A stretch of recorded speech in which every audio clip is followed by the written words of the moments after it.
This is Senua's Saga, Hellblade II. We're here on the PlayStation 5 Pro. The game is indeed enhanced. Be sure to like the video.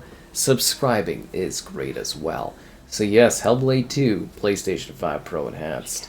It originally released about a year ago at the time of this release for Xbox. It was supposed to be one of the big technical showcases of what the Series X can do.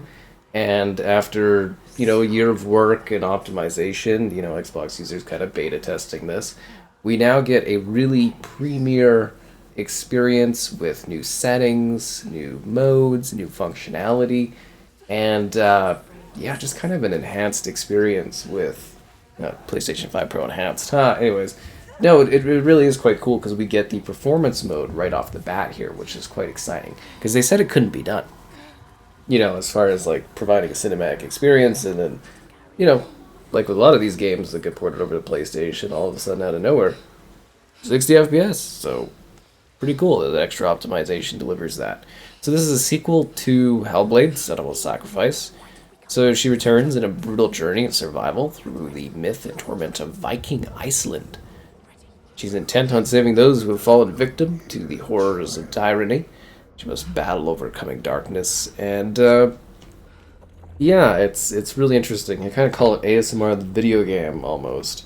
Like it's designed to be with headphones. Like obviously I'm doing a TV setup and everything like that because I'm playing it on a TV. But if you have headphones, even with a TV, it's meant to be played, with headphones on, and it really adds to the experience, which is quite exciting. So I actually really love this game. I think it's a perfect experience. It's a very narrative-driven adventure. Some mechanics more streamlined in this one compared to the first game. It's more visceral, intense action and combat. The story is gripping, it's intense, it's emotional.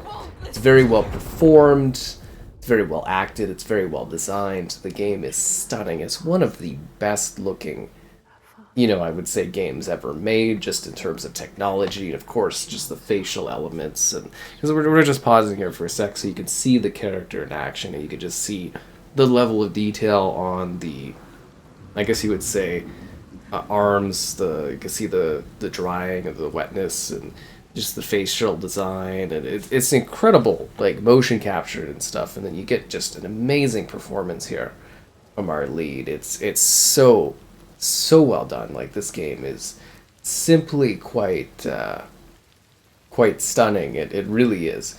Now it is played with the black bars, which is kind of funny because I believe it's more of a performance saving thing. Like I guess they kind of say it's like for cinematics, but I'm sure if we get like a PS6 version of this game somewhere down the road, I'm sure they will kind of open it up, as to say, to give the full widescreen or the full screen from the widescreen, which is really, really cool. Okay, so the second story, like I said, it's a neat continuation. It streamlines things. Either you're going to be for that or you're going to be against that. I love story-driven games like this with light interactions, but it really is. It is a slow burn. It is a story focus experience. If you're wanting, like the combat feels a lot more visceral and intense in this one, and really like gripping. At least I thought so. Especially with like you get the rumble and everything on the PlayStation 5 Pro. You get the haptics. You really feel it in this. And, you're either going to be into that or you're not going to be fully into that. And it's totally fair. It's based on the type of gamer you are and the interest you have gameplay-wise. So we're going to just go over this clearing, and then we're going to talk about the technical stuff here. This game is really interesting because it's one of the few, I think, that gives you the option to take advantage of, like, TSR, which is the default scaler for Unreal Engine 5, as this is a UE5 game, or you can use pissers. So we've got two different profiles as well. Like I said, we've got different settings, but we'll just kind of like go into the photo mode, and you can see like the level of detail here is just like unreal. Like it is genuinely impressive what they were able to achieve with this game. It is amazing looking, and the photo mode's been upgraded as well. Anyways, let's go to settings, and then we'll go to graphics. So we've been playing with the performance TSR kind of going on here. We're going to switch to performance pisser, and we're just going to kind of show that here. So I think you're not really going to notice a difference, honestly, between them. I would maybe lean towards TSR to a degree. So it's not really shown here, but there's parts of the game that you can kind of play where you're gonna see like the fauna, like the plants, flora. Yeah, you're gonna see all the plants and stuff, and you're gonna see sort of like a fuzziness around them, and it's kind of like it's sort of how you want your world to be blurred, if that makes sense. Most of the time, you're not really gonna notice it, but it's mostly like smaller little details, and it really comes down, honestly, in this setting, like because they are similar enough. I think it's going to come down to preference for this one, and I would say maybe leaning more towards TSR. So then we're going to show quality mode. Well, I guess we'll go to quality mode, and then we'll talk about it more. So this is quality with the TSR. So when you're playing this, they've actually increased the resolution threshold. I think it was like 2560-ish for the Series X, so it's more of a full 4K, but you're not getting like a full 4K because obviously there's the black bars that are taking up a portion of your screen, so it's that aspect ratio, and it's just giving us a higher density of like pixels here, which is quite cool. So it's dynamic resolution scaling, and then of course it's temporally scaled because it's, you know, that's just the engine and stuff. But like the picture quality here is really clean, so this is more of your like fuller 4K at 30 FPS, and then we'll kind of show off with Pisser here. And again, like I think on YouTube definitely you won't really be able to notice much of a difference. Even on the TV, I'm kind of, because I was like, okay, so what's blurrier? What's, you know, what is the issue here? Like what's better? Maybe not the issue, but like what gives you a little bit more? I'm like, is it the rocks? Is it the detail? And it's just like it looks so kind of like similar, but like some of the plant stuff like a little yeah, it's just kind of like, what are you going for? But 30 FPS, I think like obviously this looks sharper, and this is the type of game where you could play this and honestly it's story driven, like you don't necessarily need that fluidity, but I would personally recommend playing this with the fluidity. It's just a better experience, honestly. And then TSR, and yeah, then input options, interface settings, menu wrapping, subtitles on or off, the size and the setting of the subtitles, gameplay, combat, dynamic is the default. There's accessibility options. The game has lots of accessibility stuff. If you need it a little bit easier, it's not too hard to play though, honestly. And then of course the audio modes, streamer mode. Oh, you know what I'm talking about. So there you go. And then you can sign in with your Microsoft account, but I don't know what that would do for you.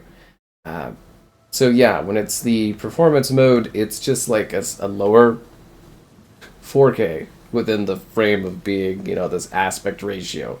And then you get 60 FPS, and it's fluid, and it feels better. It's just, I don't know, there's something that's like, yeah, cinematic games with light interaction. You can play them at 30 FPS and they look a little bit better, but I think especially with all the scalers and stuff going on here, you're not really going to notice much, but you're just going to feel better playing this at a higher frame rate. Like, I think the opening too kind of looked great, and like I said, a lot of it is preference. So, yeah, getting the 60 FPS I think is cool, because it is amazing that they actually added that to this, because I think it makes a world of difference here. What does it mean? The number 4. My story, Senua. Yeah, this is like one of the kind of things as far as stuff. Maybe water stuff, like the blur. Like, honestly, they're both pretty decent scalers for what they are. Maybe the water over there would look a little different with the pisser. Let's take that on there.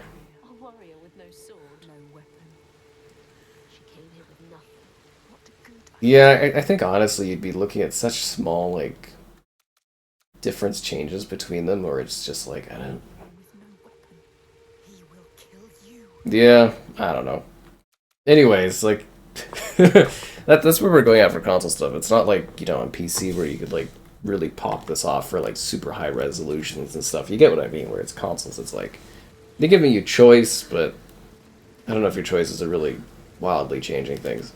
Yeah, and then also with this game, they've added developer commentary. So if you want more like developer insight, like say you're replaying this, or you've played it, you want to play it again, have developers insight, or I guess just have it, that's an option, which I think is really cool. I wish more games actually had something like that. That's more of like a movie thing, I guess you would say, so developer commentary. And then they've also got a rot mode. So like the first game, there was the rot mode, which I feel like it never actually did anything.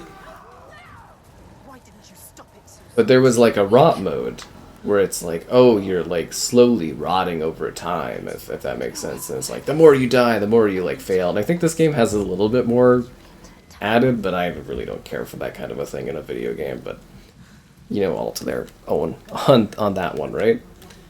Yeah, so that's kind of the new features. Like, it's really the same sort of game. It's, I think it's like several hours, roughly. I streamed it. Like, I played it when it came out on Series X to cover it, like, review it. And then I streamed the whole thing when it came out. And now I'm revisiting it on PlayStation, which is kind of funny. But, yeah, it's a really, really beautiful experience. Like, it is, if you're wanting sort of something that really showcases that next technical step for games, this one is super, super impressive. It's something you'd have in your catalog of games that's just kind of like, this is a beauty piece. Like, this is just like a visually gorgeous game. And they do such neat stuff with the gameplay too, just in terms of like style. Like here, it looks like I'm just kind of like wandering along, and this is, again, like this is quite a bit of what the game is you move around and you do, you know, it's storytelling, it's gameplay, and you do like puzzles and stuff like that, and you fight people. There'll be a little bit of visceral combat coming up after we get through like this little portion as we've like lost our way and stuff, and you failed them, and there's all the voices in your head, and we got the subtitles on, and the subtitles are really cool. Like, they're kind of off, I think, by default, but like the subtitles are really neat because you can kind of see them on the bottom of the screen, kind of going beyond what you're doing, and it sort of makes the voices in your head feel even more like immersive in terms of like what they're doing and how they're talking to you, and I think that's really, really cool. And then, you know, on top of that, this game really does some neat stuff with the modern like technology. Just the way the world like shifts and shapes around you. This area is kind of like an early tease of that, but like if you were to play a later part of the game, there's a really, really neat sense of like the map changing around you. Like there's one where you're in like a forest, if that makes sense. Like there's like a forest, and it's a forest that changes, and it's a forest that shifts. And you're sort of like, oh wow, and it's like it plays with you a little bit. But yeah, if you played the first like Hellblade, you'll definitely, you know, the shapes, puzzles, and stuff are very familiar, I would imagine, as you solve problems and that, and it's a little bit more complexity, but it is very much a story-driven game. Like, it's the type of game anyone can play, and if you are still somehow struggling, like, you literally can adjust the settings so that it just like kind of auto-plays, and it really is more of a like watching a movie, watching an elongated film and experience, and it's just kind of a meld of the mediums, which again, you're either into or you're not, and it's fair that you would look at this and be like, this isn't the type of game for me. I totally get that. I love these types of experiences, like I mentioned. Like, I am, you know, a big fan of this, and I like the setup, and I like this, you know, the story and everything like this. It's very interesting. You know, she's coming in here and becoming a little bit more confident. The first game, she was very, like, broken, very unsure, and having all these problems. And then in this one, there's that extra level of confidence. It's kind of like going to Shadow of the Tomb Raider, where Lara Croft's a little bit more confident as a character. And, like, she's still full of doubt. She still has, obviously, the issues that she's dealing with and has to overcome. But it is interesting to see the character a little bit more aggressive, a little bit more focused, a little bit more disciplined on things, and has a bit of a plan, or I guess maybe therefore a lack of a plan to some degree. But it's interesting how that all kind of plays out, and what happens here. I don't even know if this is the best way to show this game, because you literally are like, you know, walking along, but it shows the story stuff of these characters going around. You're like, oh. And we should be getting into the combat in just a second here, as we get past these rocks, but just like a stunning amount of detail and way that they were able to capture the environment. Like, this game is quite gorgeous. Like, it is such a good looking game. Senua, no! Well, that's not very nice.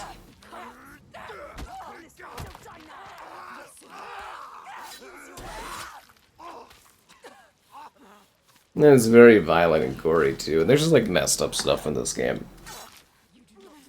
Cinematic immersion is what they call it. Ooh, yeah, beautiful sound. Like, this is such a technically pushing sort of thing. Beautiful franchise. I really love this series. I'm really hoping that this is something they build upon because the technology here is just so spectacular. Ugh. But what's cool is it's just like more of a dynamic combat where it's sort of like your moves and their moves are a little bit more randomized. This just feels so much better at 60 FPS. Like, it is unbelievable. Like,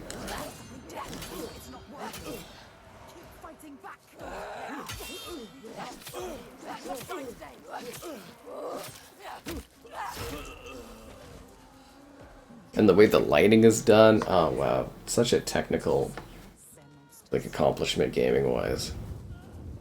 Should really be applauded for, like, just, you know, the feat that this game kind of accomplishes.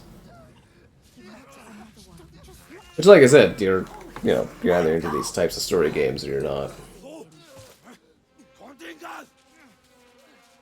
This is a gnarly-looking guy.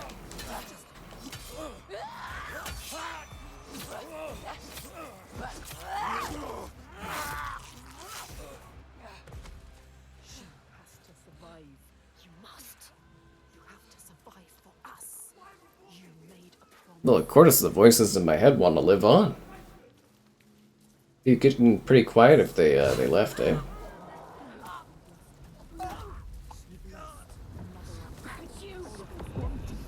He had it coming. And of course, this one is interesting as it really leans into like the mythological things. The weird, kind of a little bit crazier sort of vibes, if that makes sense, of like, I want to say like folklore almost to a degree, but it's just really interesting how they handle some of the stuff in here. Like, there are some monstrous type things that appear, and it's very interesting.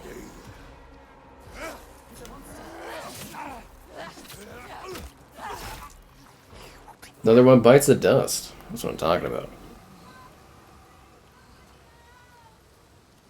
And then we move forward. But if you want like a really tense, great emotional journey, you know, this is a really, really well done game. It's well crafted. It focuses on story and does so beautifully. You put on a pair of headphones, you have a nice whispering experience, and it's really, really quite enjoyable. I think this game is a pretty like perfect technical advancement gaming wise, and it would be so cool to see more games get to this level, but with like more complexity, if that makes sense. Would be really neat. But I honestly think this game just works really effectively for what it is. Ugh. And it's a pleasure playing it. It is really, really funny to, like,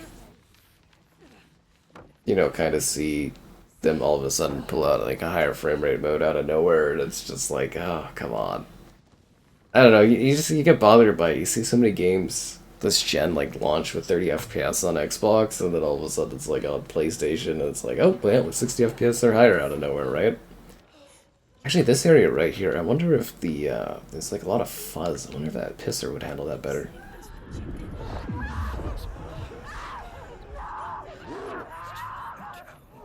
I think it handles the log fuzz a little bit better. But this is like such a negligible thing. I don't. Yeah, it looks like it handles maybe the fuzz around the logs a little bit better. But your average player isn't gonna notice or care at all, which, you know, is fair. So I hopefully maybe encourage you to take a look at Hellblade II. I think it's a wonderful experience and a great game.